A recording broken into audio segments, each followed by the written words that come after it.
السلام علیکم ورحمۃ اللہ وبرکاتہ۔ الباحث الحدیثی۔ تو ہم التفسیر التفاعلی کے بارے میں سیکھ رہے تھے۔ التفسیر التفاعلی، یہاں پر ہم نے کلک کیا تو یہ تفسیریں کھل گئی، 6 تفسیریں۔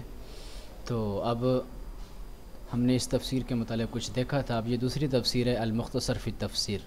جب ہم نے یہاں پر کلک کیا تو یہ بھی اسی ترتیب کے ساتھ یہ کھل چکی ہے، آپ کے سامنے آ چکی ہے۔ یہاں یہ صورتوں کی ترتیب ہے۔ یہاں مثلا سورہ قاف کے اوپر ہم نے کلک کیا، یہ سورہ قاف آ گئی۔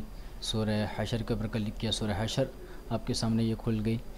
اب ہم جب یہاں پر کلک کریں گے، یہ بھی چونکہ نیٹ کی رفتار سست ہے تو اس لیے لوڈ ہوتے ہوتے دیر کر رہا ہے، ورنہ یہ یہاں پر فوراً آ جاتے ہیں۔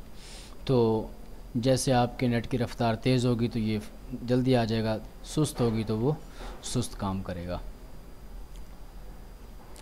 تو اب یہ جتنی بھی تفاسیر ہیں، یہاں سے آپ واپس آ جائیں۔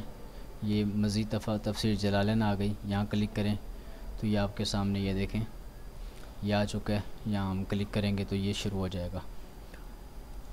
سورة الفاتحة مكية 7 وإن لم تكن منها ليكون ما قبل إياك نعبد مناسبا له بكونه من مقول العباد، قصد بها الثناء والسابع 7 آيات بالبسملة إن كانت منها، والسابعة صراط الذين إلى آخرها، وإن لم تكن منها فالسابعة غیر المغضوب الی آخرها۔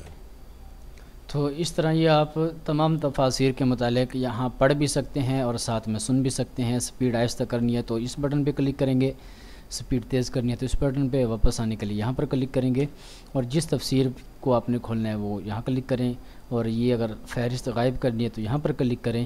امید ہے کہ آپ کو یہاں تک سمجھ آ چکی ہوگی۔ مزید ویڈیوز کے لیے ہمارے چینل کو سبسکرائب کریں تاکہ آپ کو جتنی بھی ویڈیوز ہیں وہ وقت پر مل سکیں۔ اللہ تعالی ہم سب سے اپنے دین کا کام لے۔ آپ سب کا بھائی حبیب اللہ۔ السلام علیکم ورحمۃ اللہ وبرکاتہ۔